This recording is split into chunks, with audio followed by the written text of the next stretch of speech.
This Friday afternoon, I had the chance to visit Albert Park in Melbourne, and it was an amazing experience. Albert Park is a beautiful and popular park located in Melbourne.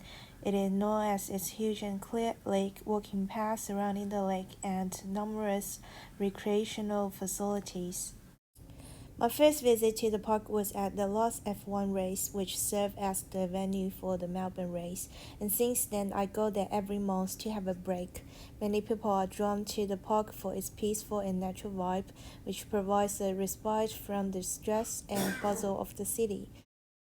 Well, about the park soaking in the sight and noise, I could not help but think back on my own educational journey. My interest in math and science started at an early stage. When I was a child, I lived in my grandparents' house where they had their own vegetable patch and raised animals such as chickens, sheep, and pigs. I can pick the veggies and collect the egg myself. Growing up in a family loved with cooking and eating, I watched how they cook since I was 3. I have wanted to develop my dish all my childhood. However, I had trouble comprehending the quantities and ratios required to make a dish well at that age. Mathematical and scientific learning helped me understand the recipe and determine ingredients measurements using mathematical ideas like ratio and mass units. I also learned scientific ideas like the physics of cooking, for example, temperature control as boiling and frying, and the chemistry of food, such as seasoning.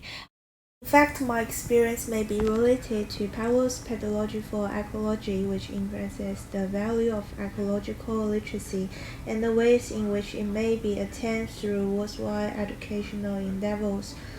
Children need and should have a central emotional and conscious connection to place. Ecological identity is important as it shapes children as surely as their cultural and social identities.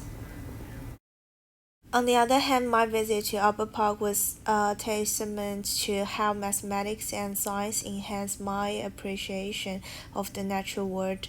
The park was like a heaven for various plants and animals, and I was fascinated by the intricate web of life in this space. I observed birds flitting around, ducks swimming in the lake, and insects buzzing.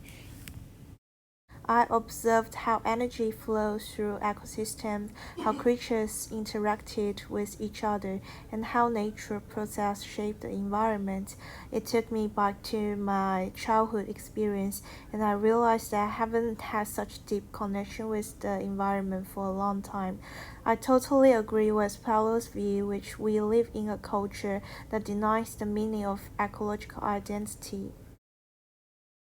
I understand the frame place thoughts deeper, which land is alive and thinking. Both human and non-humans have agency as extensions of these thoughts.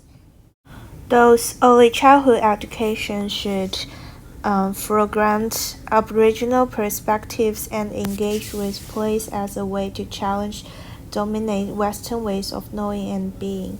This approach can help to develop a more respectful and reciprocal relationship with the land and its inhabitants.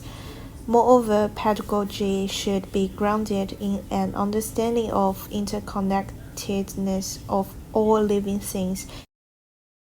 Play-based education can help to achieve this by encouraging children to engage with their local environment,